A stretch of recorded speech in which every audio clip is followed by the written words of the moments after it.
त्योहार हमें कब मनाना है, 30 अगस्त को अथवा 31 अगस्त को। रक्षाबंधन पर भद्रा लग रहा है, पंचक लग रहा है।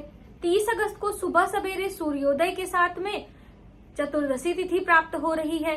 शास्त्रों की हम माने तो जब दोपहर में अपराह्न में पूर्णिमा तिथि होती है, उसी दिन हमें रक्षाबंधन का त्योहार मनाना चाहिए।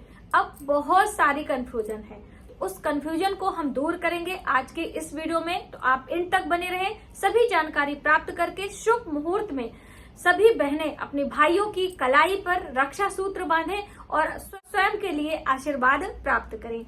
नमस्कार, वेलकम टू माय चैनल। मैं हूं मनीषा। दोस्तों, आज की वीडियो बहुत ही हेल्पफुल होने वाली है। रक्षाबंधन का त्योहार हमें कब मनाना है, भद्रा रहित शुभ मुहूर्त में हमें कब अपने भाइयों की कलाई पर रक्षा सूत्र बांधना है।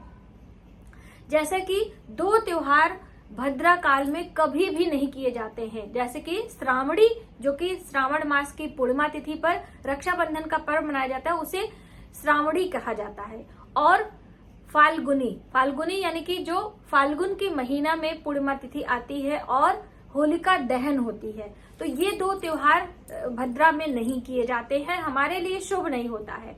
तो देखिए, भद्रा चाहे मृत्यु लोक में हो और चाहे पाताल लोक में हो, क्योंकि ज्योतिषाचार्यों की हम माने तो राजा बलि को माता लक्ष्मी ने सर्वप्रथम रक्षा सूत्र बांधा था और तभी से रक्षाबंधन का पर्व मनाया जाता है। और ये जो कार्य था वो पाताल लोक में किया था, क्योंकि राजा बलि ने भगवान विष्णु को बंदी बनाया था और पाताल लोक में उन्हें रखा हुआ था। माता लक्ष्मी ढूंढते ढूंढते पाताल लोक गई और वहां पर उन्होंने राजा बलि को अपने भाई के रूप में स्वीकार किया और जिससे राजा बलि ने उनके रक्षा का वचन दिया और भगवान विष्णु को छोड़ा था। एक प्रकार का योग माया, योग निद्रा में भगवान विष्णु आते हैं, ऐसा हमें कथाओं से प्राप्त होता है। तो इसलिए भद्रा चाहे मृत्यु लोक में हो अथवा पाताल लोक में हो, राखी हमें भद्रा में नहीं बांधना चाहिए। सबसे पहली बात, तो अब हमें कब बांधना है, भद्रा रहित रक्षाबंधन किस दिन हमें मनाना है। तो पहले आप समझ लीजिए कि कब कब कौन सी तिथियां और कौन से योग लग रहे हैं। 30 अगस्त दिन बुधवार को सुबह सवेरे सूर्योदय के साथ में हमें चतुर्दशी मिल रही है। 30 अगस्त को दिन में 10:59 पर हमें पूर्णिमा तिथि प्राप्त हो रही है। तो उस दिन व्रत हमें करना है, क्योंकि रात्रि में चंद्रोदय के समय जो तिथि होती है पूर्णिमा की, उसी दिन व्रत उपवास करने की सलाह दी जाती है। तो यदि आप पूर्णिमा का व्रत कर रहे हो तो 30 अगस्त को ही व्रत करना हमारे लिए ज्यादा शुभकारी होगा। तो आप 30 अगस्त को व्रत कर लें। और पूर्णिमा तिथि समाप्त हो रही है दूसरे दिन यानी 31 अगस्त दिन गुरुवार को सुबह सवेरे 7:05 आप मान के चलेंगे तो पूर्णिमा तिथि समाप्त हो जा रही है। अब भद्रा की शुरुआत कब हो रही है, तो भद्रा का शुरुआत पहले दिन जब पूर्णिमा तिथि शुरू हो जाएगी 10:59 से तुरंत ही भद्रा साथों साथ शुरू हो जा रही है। भद्रा समाप्त हो रही है 30 अगस्त को रात्रि 9:02 पर। 9:02 में भद्रा समाप्त हो जाएगी। शुरू में जैसे ही 30 अगस्त को पूर्णिमा शुरू होगी तुरंत भद्रा लग जा रही है। तो अब हम राखी कब बांधे, पूर्णिमा तिथि का मान्य कब करें, क्या हम सूर्योदय के साथ में पूर्णिमा तिथि का मान्य कर सकते हैं कि नहीं। तो जैसा कि ज्योतिषाचार्यों की हम माने तो जब दोपहर में पूर्णिमा तिथि होती है जिस दिन, उस दिन का ही मान्य हमें रक्षा सूत्र बांधने के लिए करना चाहिए।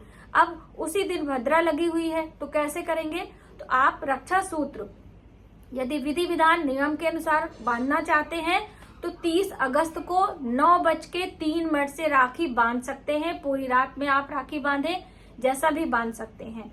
या आप अपने ज्योतिषाचार्य यानी आपके आसपास में जो भी पुरोहित हों, आप उनसे भी सलाह ले सकते हैं, क्योंकि एक कहावत भी है ना, जैसा देखे गांव की रीत वैसे उठावे अपना भीत। ठीक है, तो ऐसा भी आप कर सकते हैं, लेकिन जो शास्त्रों में निहित है, जो नियम बताए गए हैं, वो मैं आपके साथ शेयर कर रही हूँ। 31 अगस्त को सुबह सवेरे 7:05 पर पूर्णिमा समाप्त हो जा रही है। तो ये थी पूर्णिमा तिथि की जानकारी।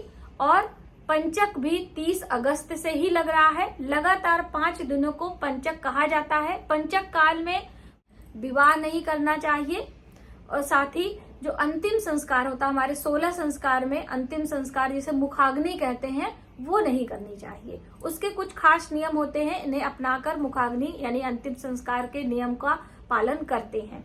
तो ये आप मान के चलिए, रक्षा सूत्र बांधने में कोई प्रॉब्लम नहीं है, तो आप पंचक में रक्षा सूत्र बांध सकते हैं। तो ये कुछ खास बातें थी जो कि मैंने सोचा मैं आपको पहले ही बता दूं। राखी कैसे बांधनी चाहिए, किस दिशा में मुख होना चाहिए, रक्षा सूत्र बांधते समय किन किन बातों का ध्यान करना चाहिए, वो भी हम समझ लेते हैं। रक्षाबंधन वाले दिन आपको अपने भाइयों की कलाई में रक्षा सूत्र अवश्य बांधना चाहिए। अपने भाई को स्नान ध्यान कराकर, यानी कि भाई स्नान कर लेंगे, आप स्वयं स्नान ध्यान करके साफ शुद्ध वस्त्र पहने, एक पटे पर यानी कि एक पीढ़ा रखें, या आप चेयर भी रख सकते हैं जो कि पश्चिम दिशा की तरफ मुख होना चाहिए। जैसे कि आपका भाई बैठा है पश्चिम दिशा में और उसका मुख है पूर्व दिशा में, तो आप पूर्व दिशा की तरफ बैठेंगे, आपका मुख होगा पश्चिम दिशा में। इस तरह से आप दोनों आमने सामने बैठेंगे और भाई की दाहिनी कलाई में, राइट हैंड में आपको रक्षा सूत्र बांधना है। तो सबसे पहले दुर्बा घास लेकर भाइयों को स्नान कराएंगे, यानी दुर्बा से हम शुद्ध करेंगे गंगा जल लेकर। उसके बाद उनके मस्तक पर हम तिलक करेंगे। उसके बाद आपको मीठा खिलाना है, रक्षा सूत्र बांधना है। भाई उपहार स्वरूप कुछ भी आपको शगुन में देते हैं। उसके बाद यदि बड़ी बहन है तो उनका आशीर्वाद लेते हैं। इस तरह से ये छोटी सी विधि होती है रक्षा सूत्र बांधने की। यदि बहन छोटी है तो अपने भाइयों का आशीर्वाद लेती है। यदि आपके भाई दूर हैं तो आप पहले से ही राखी पोस्ट कर दें रक्षा सूत्र, और अपने पूजा मंदिर में आप भगवान कृष्ण को राखी बांध सकती हैं, या आपके घर के आसपास में कृष्ण मंदिर है तो भगवान कृष्ण को आप रक्षा सूत्र वहां पर दे के आ सकती हैं और उन्हें अपना भाई भी बना सकती हैं।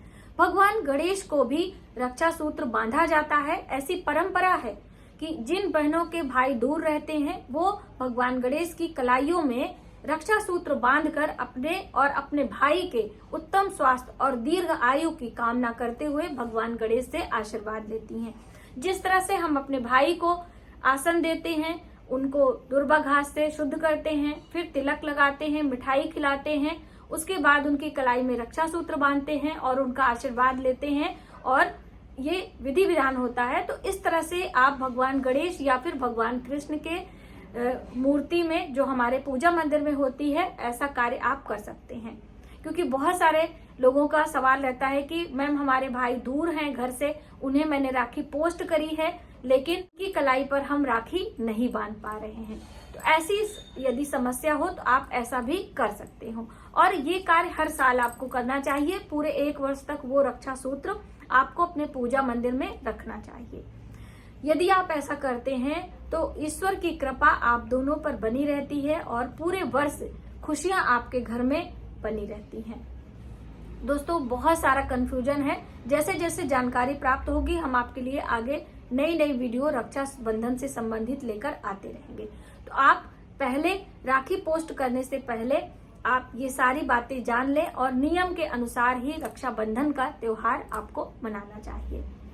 आज की वीडियो में बस इतना ही। यदि हमारी जानकारी आपको थोड़ी सी भी हेल्पफुल लगे तो प्लीज हमारी वीडियो को लाइक करें, शेयर करें, सब्सक्राइब जरूर करें न्यू वीडियोस के लिए। मिलते हैं एक नई जानकारी के साथ नए वीडियो में। तब तक आप अपना ख्याल रखें। जय माता दी।